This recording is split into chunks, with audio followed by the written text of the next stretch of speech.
We had the pleasure of spending time with one of our favorite humans and guitarist, Roger Fisher, online and in person. We talked about so many things that we broke into different segments for your viewing pleasure. First,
we had the pleasure of spending time with one of our favorite humans and guitarist, Roger Fisher, online and in person.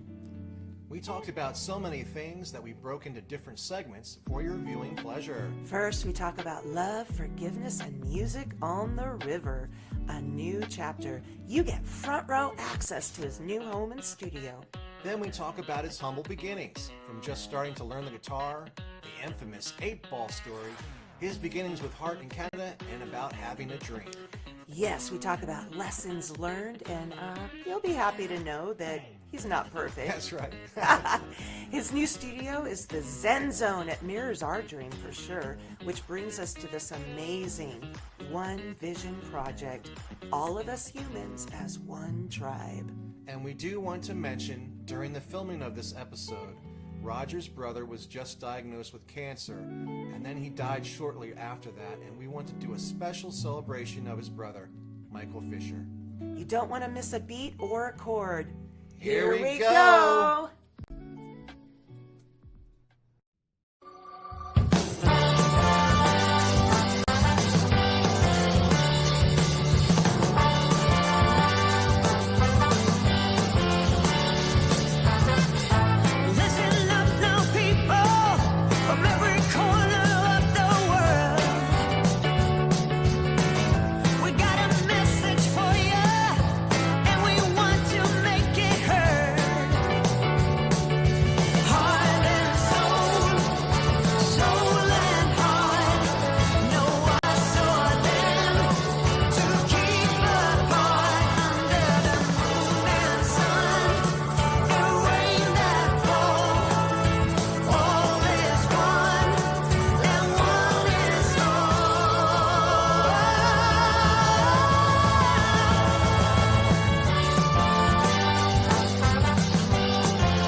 This week I was reminded again just how fragile and precious life really is.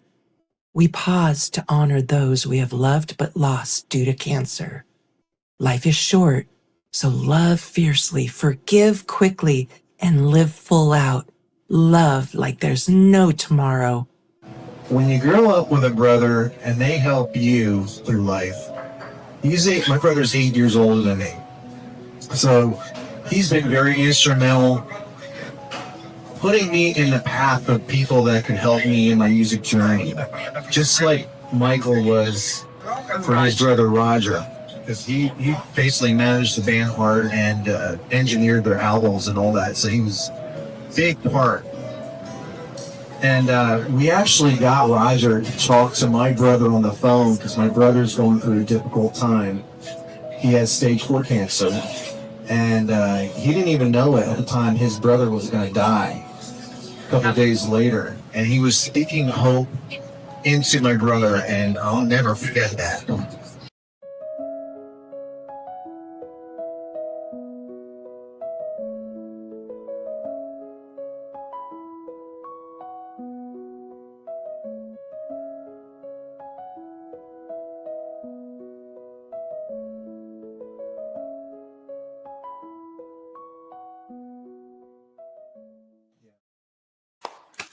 Welcome to Rockstar Diaries, healing out loud with heart, humor, and harmony. And real heart today. Real heart.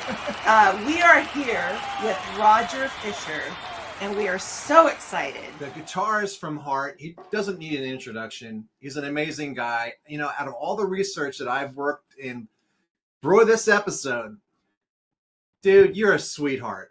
And I've never heard you say anything bad about Ann or Nancy, about the breakup, none of that stuff. And you're all for forgiveness and healing. And man, I just treasure you. And you're just an amazing guy. And if there's any way possible to convince the other band members to do a reunion tour, I need to go see that. I know she does. Oh, you didn't hear about the Heart reunion? No. Oh, you didn't hear about that? No, what's going on? Oh, there's not one. Oh, He has a sense of humor. That's good. Yes. dang diggity. Oh my goodness. Well, can you explain to the audience what we're looking at in back of you, since it's absolutely stunningly beautiful? It's Well, I your new appreciate the compliment. I take care of myself really well. play. Well, we No, wanted to- actually, no, that's the Skycomish River in the background. It's taken almost 2 years to build this home, and it's really great building your own home, especially when you've dreamed about doing that, since you were a teenager, because you dial in things just the way you want them, and it becomes a place that I wake up in the morning and walk out and look at this, and I just thank God. I'm so grateful to have ended up here. It's also proof of manifestation. I've been proven that again and again through my life, where, I think it clearly started when I was in second grade, and I was in love with Gwen Schmidt. She was in fourth grade, and I just had this thing. And so I prayed that she would flunk twice so we could be in the same class. Okay. And she did. What? Whoa. Oh my goodness. Yeah. True story. So then I thought, well, this works. This praying thing works. Yeah, great. So then all my life, I've gone and looked at different properties in Canada, down here in Washington, in Mississippi, and there was always a reason why it wasn't right. And then one day, 2 years ago, we were walking down this street, serendipitously looking for a good place to go swimming in the Skycomish River. And I visited a friend's house 9 houses down the road here, and walked into his living room, which looked right down on the river. And I said, "Oh my God, do you people know how lucky you are to live here?" And I was just flabbergasted and just loved it so much. So then we're walking back down the street, and I see this empty lot. What?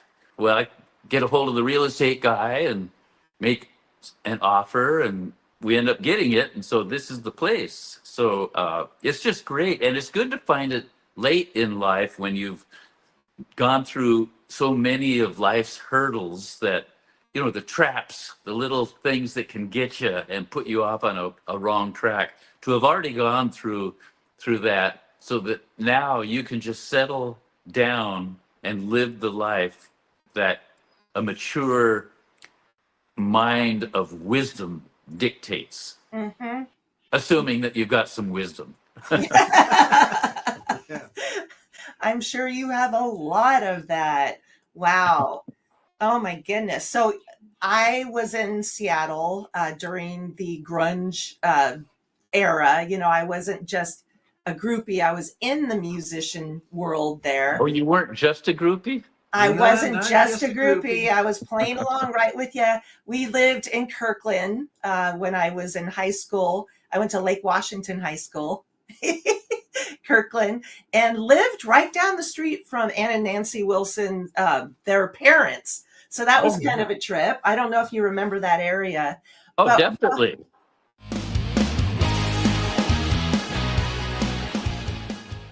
And like right now, I could be out touring with a band, but I did that. I know what it's all about. yes. I know how addicted some people get to adulation and how they just need that fix of 10,000 people going, "Yeah, we love you." And I just don't need or want that. I don't want to you, go to an airport. I don't it's want to like- go to a big city. I want to be right here, you know? For you, it's like 80,000 people. Well, whatever. That's But Yeah. yeah, I'm really happy not doing all that. Yeah. Can you explain this story to us? Can you Can you see it? that? Turn it the other way. It's an 8-ball. Oh, That 8-ball story that you have, how you first started playing guitar. okay. Yes. Oh my God. That's a pretty good story. So, you know, different people are affected by different things that they experience as kids.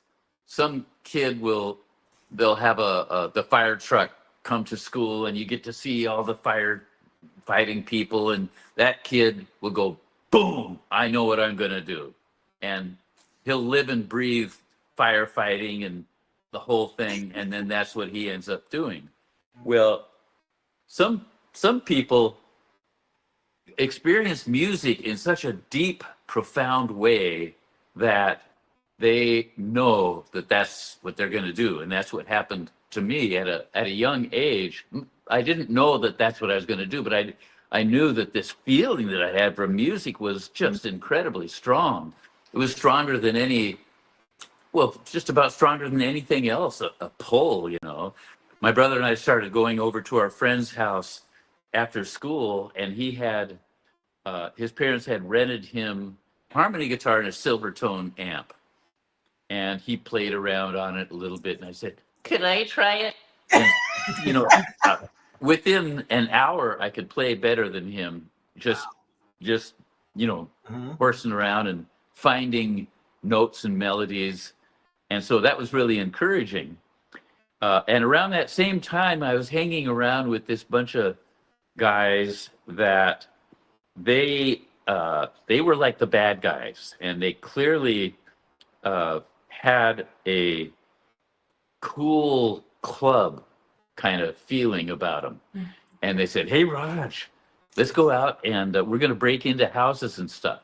Oh, okay, that sounds like fun. So we go out and we go to these cars and we're siphoning gas and Oh my goodness. and I think that's part of where the first brain damage really happened. I remember swallowing leaded gas Oh. more than once, and then lighting up a cigarette. You know, Oh Yeah. my. not the smartest era of my life. Breaking into probably like 7 different houses, and then we got busted. And standing in front of the judge with my mom, I was so humiliated. And the judge is saying, what are some of the things that you stole, son? Well, the only thing I ever took was an 8-ball off a pool table. And he said, well, it's pretty clear you were just hanging around with the wrong crowd. You're free to go. On the way home, Mom says, what are we going to do with you? What can we occupy your time with so you're not doing this stupid stuff? Would you rent me a guitar and an amp? And that was it. So Yeah. thank God for Yeah. for the And- crazy guys you hung out with to get you in trouble, just Yeah. so you could start playing guitar for the rest of us in the world to enjoy. And then Yeah, it yeah. led to things like this Yeah. and this. We even framed this one. Nice. And where'd Oops, where'd that one come from?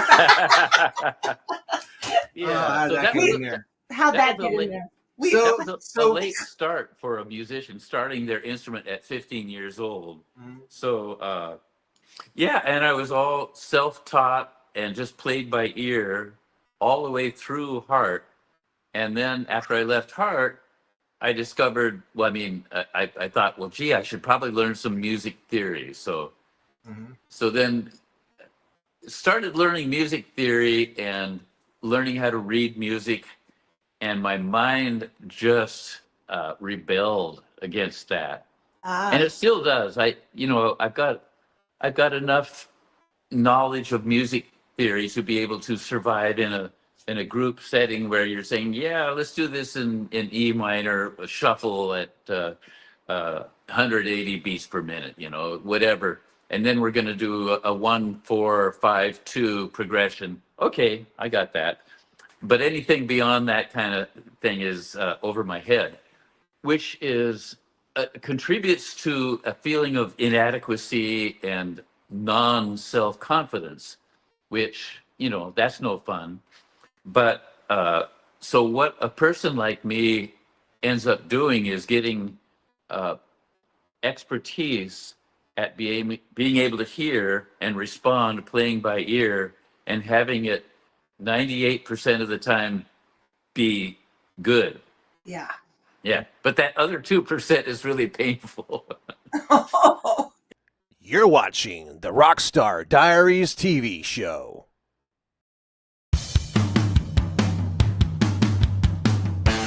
Whether you're looking to buy, sell, or invest, my team and I are happy to help.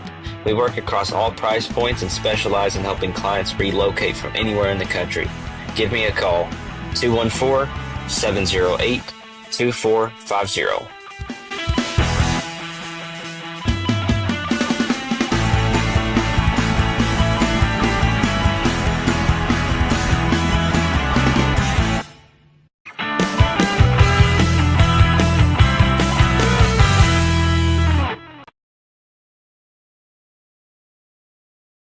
Yeah, I got a question for you now. You guys are playing in that band because I'm looking at you guys are a super group.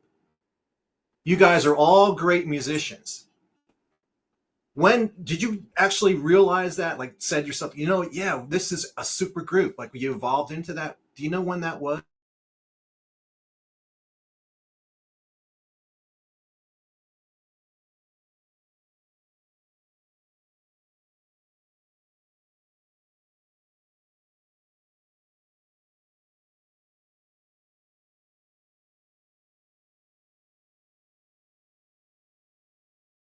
Yeah, I got a question for you now. You guys are playing in that band because I'm looking at you guys are a super group. You guys are all great musicians. When did you actually realize that? Like, said yourself, yeah, this is a super group. Like, you evolved into that. Do you know when that was? Or if Well, you, so what the course of events was, these uh, members of this group, including my brother, each one of us had the dream. You can be really, really a great musician, but if you don't have the dream, you'll probably never really get real far. Right. But if you've got the dream, even if you're not a good musician, you're gonna, well, the odds are much better of making it because you put it out to the universe every day subconsciously, and think, the universe brings things to you, brings opportunities. Mhm. And so you are rewarded by holding this thing in your mind, in your heart, that you want. So we all had that. And so we were living up in Vancouver, BC, and we started out in these nightclubs, just being the local band, not making much money. But we designed everything in a way to draw people and playing music that we loved. So we would genuinely be getting off on the music when we perform. Mhm. And that is, of course, infectious. Mhm. So our following just gradually went up and up and up. And at the end of, by 3 years' time, the lineups would be around the block to come and see us, because my brother, after almost every show, would say, well, you know, guys, it was really good tonight, but and you shouldn't say blah blah blah. That's unprofessional. And Raj, you got to keep that guitar in tune. And Steve, blah blah, and and he'd have input for everybody, and so it got better and better and better and better. And I wrote a song for him a few years ago. One of the lines is, "Was that you who raised the bar every time we thought we were good?" Because that's what he did. You'd come back into the dressing room after a set, and we're all congratulating ourselves on how good it is. And Mike comes in, "You guys, what's wrong?" You know, and it just tear us up. And it was painful, and we resented it at times, but it worked. We grew, and then we had an opportunity to open for Rod Stewart 2 nights, one in Montreal and one in Toronto. And we took a 4-day train ride out there and played our first show to a big audience. And we didn't realize that we had been on heavy rotation. And so to the people hearing it on the radio, you know, we were a big major group on the radio with this great new song, Magic Man.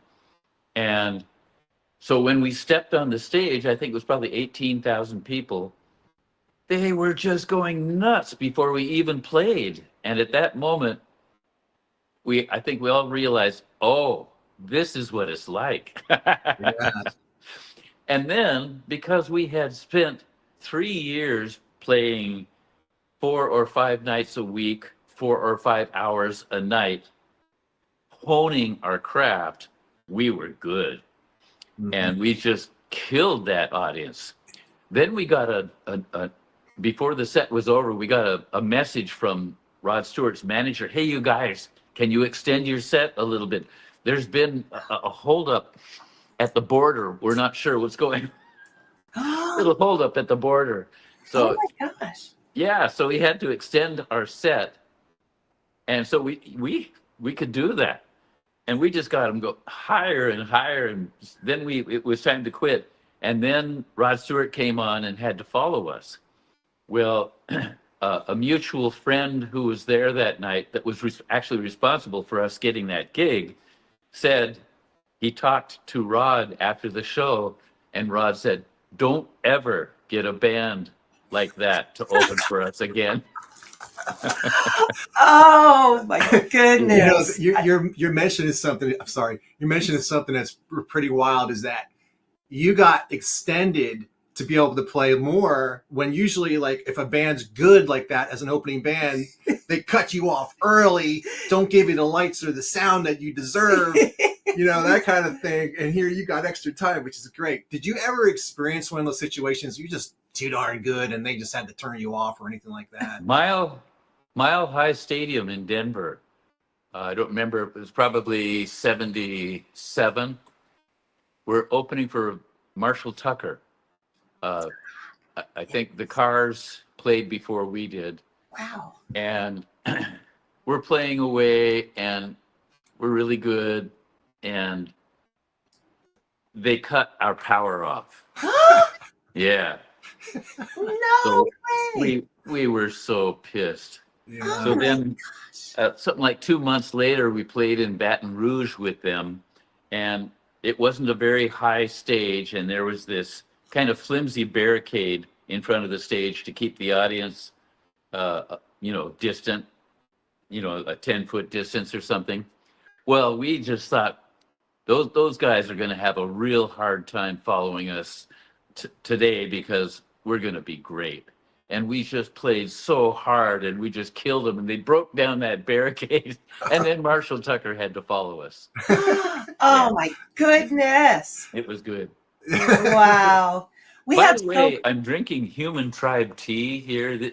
This is my own brand of tea that me and a friend concocted. It's We love shameless plugs. yeah, it's 31 organic ingredients from all over the world, promoting mostly brain clarity. So it's really great stuff. I love it. And you can go to rogerfisher.com to order it. Yeah. We're drinking mushroom coffee right now, which is awesome too. But I'm going to go get some of that tea because we're all about brain clarity, especially as you get older. That fog, sometimes. Oh, it's terrible. Yes, that was legendary Heart delivering the hard rocking classic Barracuda right here on Cool 98.5 FM.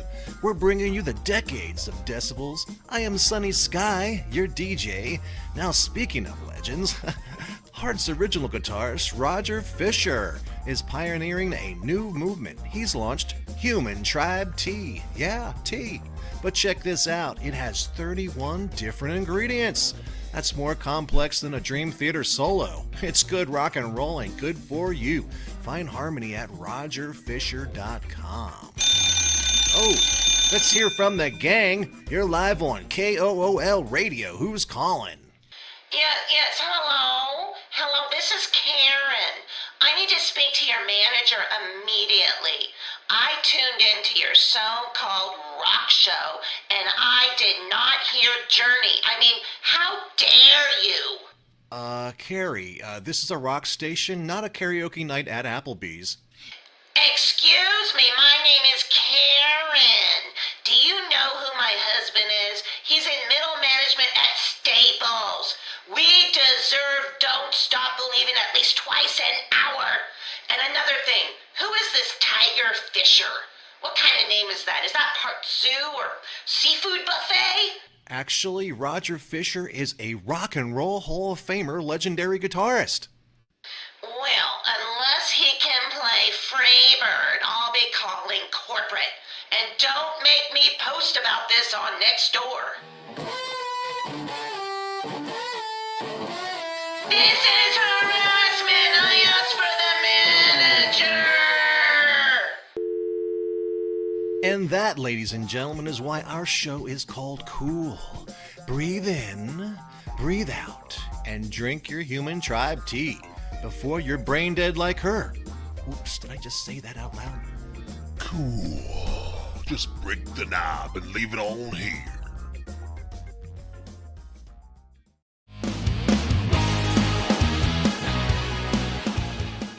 We actually have a funny question for you. So I heard in your wild days that your band, this was pre-Heart, you were going to audition for the musical Hair to be the band.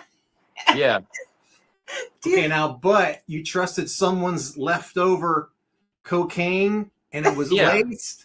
Why is this story so popular? It's a major life lesson. Did you have more caution after that?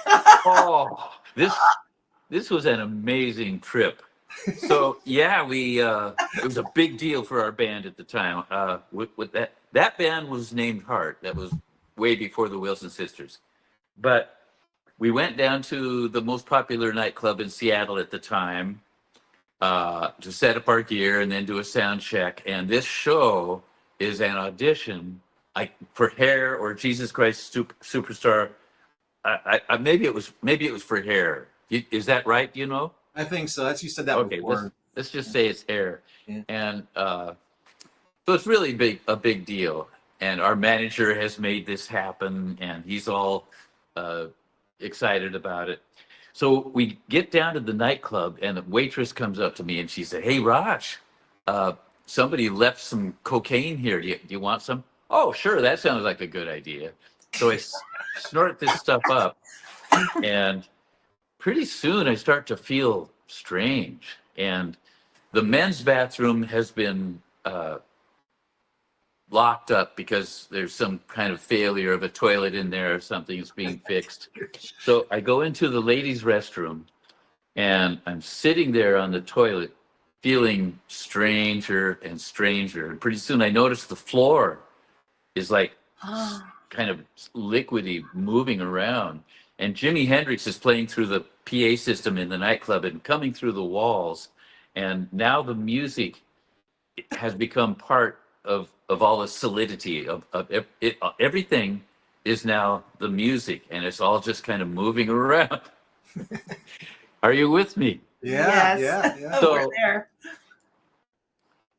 I go back out and finish setting up my gear, and then I go to play guitar.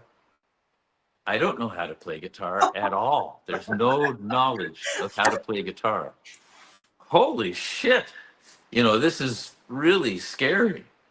So they go ahead and do the sound check and everything. It's getting closer and closer to showtime. Our manager shows up, and I tell him what's going on. And he says, well, let's get you up to the open door clinic up on Capitol Hill. And they'll take care of this. So we jump in his car and we drive up there. We get to the open door clinic, and they say, okay, so what did you take? I don't know. Well, we can't help you if you don't know what you took. Oh, okay. So we go back down to the club, and now it's time to play. And I go up there, and I just really can't play. So now in my mind, for some reason, I thought that everybody in the audience knew what was going on. And so it's, okay, everybody understands. So I went down and laid on the front of the stage on my back with my head upside down, looking at the audience, just enjoying, because the band is playing without me, just enjoying the moment, and well, do that for a little while. And then I get up and I take the mic away from the lead singer and I start singing. And it's really, really good for about 2 minutes. And then suddenly it's not good anymore. And I give the mic back to him. Needless to say, Oops. what happened? Yeah, you went sideways. That's bizarre that did that. That's so strange. Well, needless to say, we didn't pass the audition. And yeah. This goes along with the story. This is It's so great. funny. Oh my gosh. Love that story. Yeah, Love that that's story. funny. Well, it's self-deprecation in a way, and it's a shame that I have to tell that story. But yeah, so that was a lesson learned. Well, I'm reserving some things for our book. Mike and I are writing a dual autobiography, but these traps, I mean, no matter what profession you are in, if you're really successful, the traps are all the more juicy. And you just have to really, it's good to have a long-term vision of how you want to live your life, what your goals are, where you're headed, and what you'll sacrifice if you make this mistake. Mm-hmm. I was with Linda, who's just this wonderful, wonderful person and perfect partner for me because she has some intelligence and and she's kind of more pragmatic and we're just good for each other because she needs a little bit of wackiness in her life, so she gets that with me. So we're actually going to be in Washington. We're going on a little mini tour with our band, Heart Soul Revival. Heart, notice that. Yeah, Heart we're Soul not. Revival, what a great name for a band. See, we're really not stalkers of you, but our band name is Heart Soul Revival, and our production company is Hearts in Sync, and we're wearing hearts. But we're really not stalkers. But Yeah, okay. where do you live exactly? Oh, no, he already No, no. Seriously. So, we're building a really nice recording studio here. You guys got to come out and record. I would Oh, love it. that. Yeah. And Yeah. you heard it here on Rockstar Diaries. He invited us to a studio. What do you charge, $1 million an hour? No, it's not going to be that much. The recording industry is so changed Yeah. from what it used to be. Everybody's got a laptop, and if you got good mic preamps and some good mics, your laptop, that's pretty much all you need these days. Yep. And then, but in my case, you have an engineer producer who has a specific kind of background that could elicit a specific kind of result, and for that you will pay dearly. No, no. Actually, we have a little building adjacent to us that our neighbor is building. It's a guest house for him, but people that come in from out of town can stay there right on the river while they record in the studio. So it's a really nice scenario here.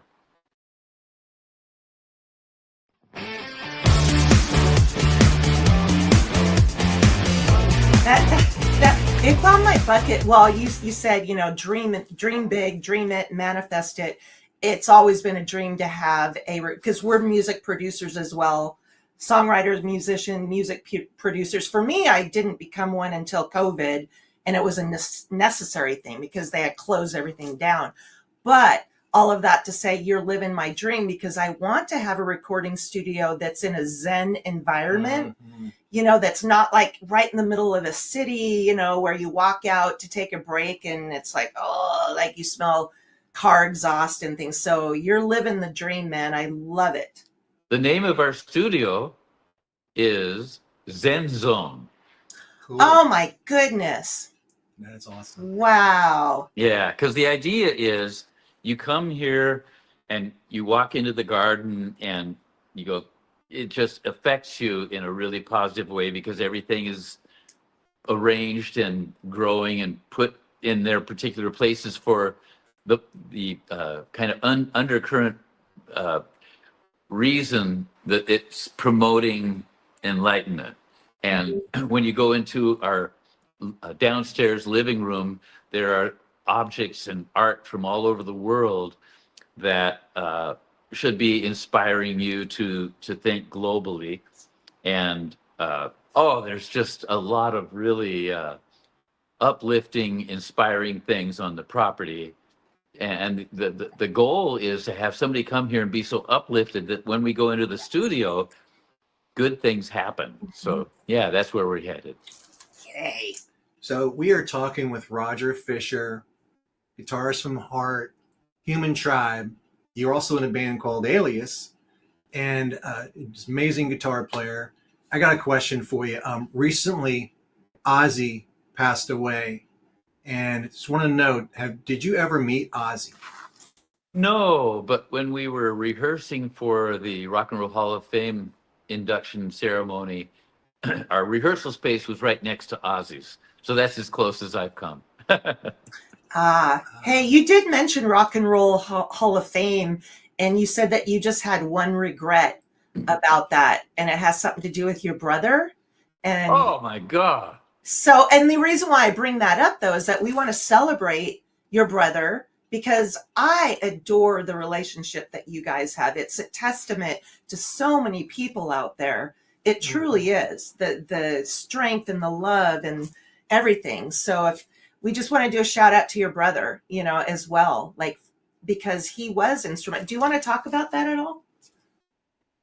So what happened? Firstly, Mike wasn't included in the band members to be recipients of this honor, of this trophy. So that was a shame because he was, as you'll see in other interviews, a vital part of the creation of Heart. Then we go on stage and we all say our little piece. Nobody mentioned him, including me. And that was so wrong. And I am really sorry. But you're doing a shout out now to him. Mike Fisher is a great guy, and we're great friends, and that will always be the case. Yeah, he's the magic man, and best friend I'll ever have. Oh, Yeah, some people don't realize that he was actually taping you guys in rehearsal, like on stage, and you were coming up with like riffs of Barracuda, and it could have been lost through time, but he taped it, and then when it eventually came time to do the song, he said, "Hey, remember this?" So he recognized genius and got that ball rolling for you guys. So he's a major part of the sound of you guys, I think. Oh yeah, he's the reason that Barracuda was even a song. Mhm. We have music projects that go way back that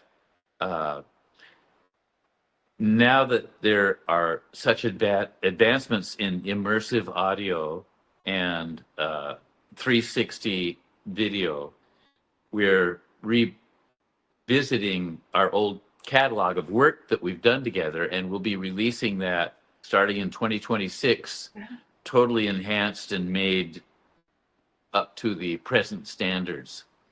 So it's such great music, and we have, I think, really cool music videos. What I tell myself is that, okay, this stuff is ahead of its time. It just wasn't supposed to come out yet. But when it comes out, I would like to have a mass audience appreciate it, because I think it's really, really good stuff. Yes. You know, you bring up something there that I have a pet peeve with. Classic rock stations. Oh my goodness. They will play your stuff from heart all day long, but then when you come out with a new album or new song, they're not going to play it because it's not 25 years old. I think that's a crime. Yeah, they made the money off. They're making money off you in the past. Bring you in the present as well. Well, you know, I think if there were a record company that promoted really great stuff that was obscure or had been released at some point that never made it, and that record company got the rights to these, what they consider really great things, and marketed it maybe in a way that hasn't been done yet, that there could be a big resurgence of unknown material that could get popular, and that's where we fit in. So I've got a partner in my our new record company and our direction that we're thinking along those lines. We're thinking of, we want to promote younger people and newly created works, and we also want to bring to light things that are really great that never had the opportunity, that never got big before, and have a niche where that direction of music and video could find popularity. Oh,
wishing in my heart, and that's enough. Am I a lot like you? Do we have something important to do? So far beyond the self. Tell me what you're gonna do. Pray for love. Pray for love.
Take their sides. There's no room left for gray. You don't know what you're doing. Better get out of the way. It's a universal bust happening to every one of us. You think you got a clue. I know what I'd do if I were you. Pray for love. Pray for love. Pray for love. Pray for love.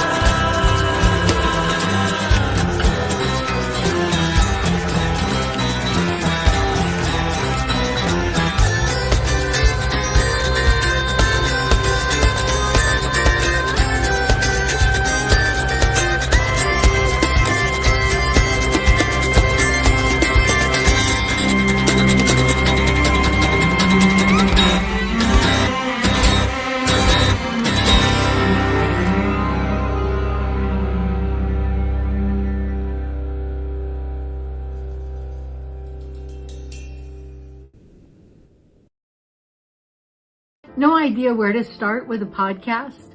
I see you. And let me tell you, you have not missed the boat. I created the 7-Day Podcast Pro just for you. It's a guided experience where we take your voice, your wisdom, your mission, and turn it into a professional, purpose-driven podcast in just 7 days. There's no guesswork, no overwhelm, and absolutely no tech confusion. You don't need to know how to edit. You don't need a fancy studio. You just need your message and the courage to share it. Let's get your voice into the world where it belongs. So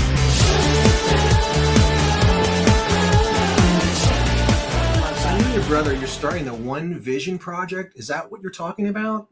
Well, that's the One Vision project was something that was gifted to me by the universe in 1995 when I realized that everything that I was doing in my life was either for somehow for myself to make money and I just thought music is sacred and it has to be done for the right reasons. And God, universe, creator, help me and give me a direction.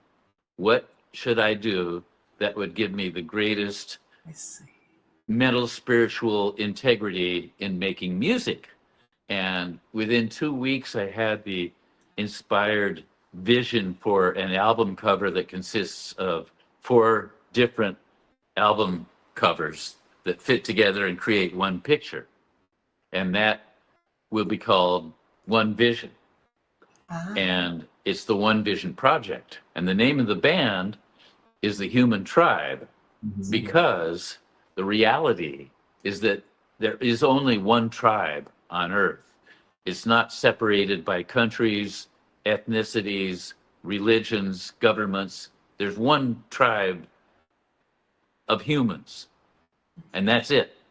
And if we can really realize that and act as one tribe, everything would be better. And that's the vision. That's the one vision that could be real helpful to the planet. So the one vision, the human tribe. That's the concept. Well, we're super fans, and hopefully we're friends now with you because we will support you in any endeavor. You have such a beautiful heart, beautiful spirit. We want to honor your time. I mean, we could stay on forever. You are just so fascinating and such a great, eloquent speaker. But we want to honor your time as well. Can we ask you the hard question? Oh, no. Okay. The hard question. Okay. Now, if you could be in a guitar battle with any other guitar player in the world, who would you smash in that guitar battle? The way I look at myself is, there's Steve Vai, Satriani, Matteo Mancuso, Tommy Emmanuel, even Jacob Collier. There's all these people who are so good, and they're way up here and I'm down here. And even if I could smash somebody in a guitar duel, I would choose not to do it because I wouldn't want them to feel bad. I know, that's why we love you. You're great. I feel bad enough without dueling at all. It's just really humbling seeing how good these guys are, and so that makes me have to come up with a justification for me not being that good, and here it is. So those guys have they devoted their lives to this, and they continue to do that. I don't want to do that. I don't want to be trapped into having to practice all the time. I want to have a garden. I want to build rock walls. I want to have a lot of time with my dog in the woods. I want to go river rafting. I want to live this life that is full of action and challenge, and where I have to work really hard out in the yard hauling gravel and doing all that stuff.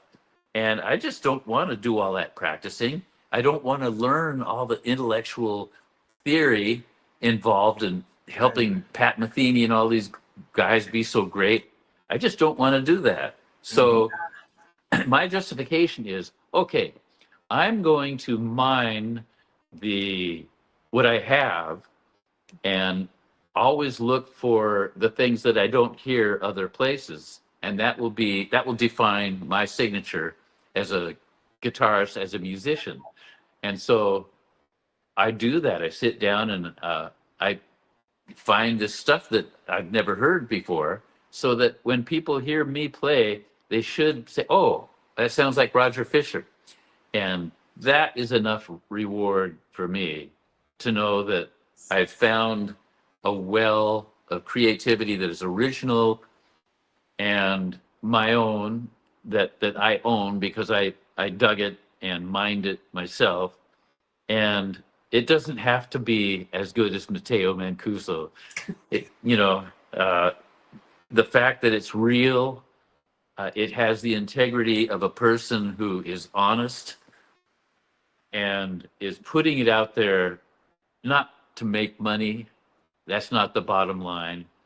The reason for putting it out there is to provide a service, because this service uplifts you It inspires you. It touches a magical place inside you that we all share as one thing. Yeah. It's like breathing. Every animal, every insect, the planet, the galaxies, everything breathes. So when you breathe and you are conscious of your own breath, you are in harmony with the universe. And I have spoken. It's been a great interview. Thank you so much. Oh, thank you. You are amazing. And again, we're going to be in Washington. We would really love to see you if you're available. I know you're busy, but yes, this has been fantastic. Our fans, our super fans are going to just love this interview because, again, you're so well-rounded. I love that you stay in the present and that you are doing so much for the world and for community. When you're up here in the neighborhood, come on out. Okay. Yeah. Oh, we love you so much. And thank you again. And we'll let you know when we're in Washington State. Yeah. God bless. Yeah. Have a great day, and we'll be in touch. Yeah. Yay. Okay.